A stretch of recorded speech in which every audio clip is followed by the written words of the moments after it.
ସ୍ନାନ ପୂର୍ଣ୍ଣିମା ଥିଲା, ଆମେ ବାହାରି ପଡ଼ିଥିଲୁ ଦ୍ୱିତୀୟ ଶ୍ରୀକ୍ଷେତ୍ର ବାରିପଦା ପ୍ରଭୁଙ୍କ ଦର୍ଶନ ପାଇଁ। ଯାଇ ଦେଖିଲା ବେଳକୁ ବହୁତ ଲୋକ ଭିଡ଼ ଥିଲେ।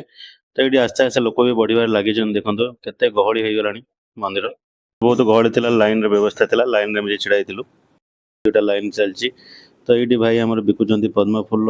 ପ୍ରଭୁଙ୍କୁ ଚଢ଼େଇବା ପାଇଁ ପଦ୍ମ ଫୁଲ ବି ନେଇକି ଯାଇପାରିବେ, ତୁଳସୀ ବି ନେଇ ଯାଇପାରିବେ, ତ ଭୋଗ ବି ଲଗେଇ ପାରିବେ। ତ ଆମେ ଏଠି ଲାଇନ୍ରେ ଛିଡ଼ା ହେଇ ପଡ଼ିଥିଲୁ। ଯାଇକି ଦେଖନ୍ତୁ ଏମିତି ସନ୍ଧ୍ୟାର ଭିୟୁଟା ଥିଲା। ତ ଏଇଠି ବର୍ଷା ବି ଝିପିଝିପି କରିବା ଆରମ୍ଭ ହୋଇଯାଇଥିଲା, ତଥାପି ଲୋକମାନଙ୍କ ଗହଳି ଭାଙ୍ଗୁନଥାଏ। କାହିଁକିନା ଆଜି ଗୋଟିଏ ଦିନ ଯେଉଁଟାକି ମହାପ୍ରଭୁଙ୍କୁ ସାମ୍ନାରୁ ଦେଖିପାରିବେ ପୁରା। କାହିଁକିନା ଆ ପରଠୁ ଆଉ ପ୍ରଭୁ 15 ଦିନ ପର୍ଯ୍ୟନ୍ତ ଅନଶନରେ ରହିବେ, ଯେଉଁଟାକି ପ୍ରଭୁଙ୍କୁ ଜ୍ୱର ହୋଇଥାଏ। ତ ସେଥିପାଇଁ ପ୍ରଭୁଙ୍କର ଦେଖିବା କରିବା ପାଇଁ ବହୁତ ଲୋକଙ୍କର ଭିଡ଼ ଥାଏ। ତ ଅତ୍ୟଧିକ ଗହଳି ହେତୁ ପୋଲିସ ମାନେ ବି ଅଣାୟତ୍ତ ହେଇପାରିଥିଲେ। ତ ସେଥିପାଇଁ ଲୋକମାନେ ଠେଲାପେଲା ହେଇ ଭିତରକୁ ପଶିବାରେ ଲାଗିଲା। ଆମେ ବି ଠେଲାପେଲା ହେଇ ଭିତରକୁ ପଶିଗଲୁ। ତ ପଶିଲା ପରେ ଭିତରେ ଯାଇ ଦେଖିଲୁ କି ଭିତରେ ବି ଆମକୁ ଲାଇନ୍ ବି ଦେବାକୁ ପଡ଼ୁଛି। କାହିଁକିନା ବାହାରେ ବି ଯେତେ ବଡ଼ ଲାଇନ୍ ଥିଲା, ଭିତରେ ବି ତାଠୁ ଅଧିକ ବଡ଼ ଲାଇନ୍ ଥିଲା। ତ ଭିତରେ ବି ଯାଇ ଆମେ ଲାଇନ୍ ଲଗାଇ ଦେଇଥିଲୁ। ତ ମହାପ୍ରଭୁଙ୍କୁ ଦର୍ଶନ କରିବା ପାଇଁ କିଛି ବି କରିବାକୁ ପଡ଼ିବ। ତ ଏଇଠି ଦେଖନ୍ତୁ ଲୋକଙ୍କର କେତେ ଗହଳି ଅଛି।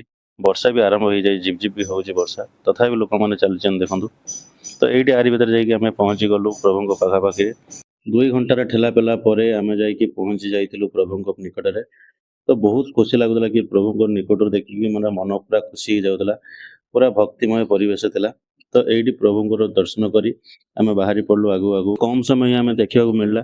ଯାହା ବି ହଉ ଯେତିକି ସମୟ ଦେଖିଲୁ ବହୁତ ଖୁସି ଲାଗିଲା। ତାପରେ ମନ୍ଦିରର ପରିବେଶ ଏମିତି ହିଁ ଥିଲା। ଦେଖନ୍ତୁ କେତେ ସୁନ୍ଦର ପରିବେଶ, କେତେ ଲୋକ ଗହଳି ଅଛନ୍ତି।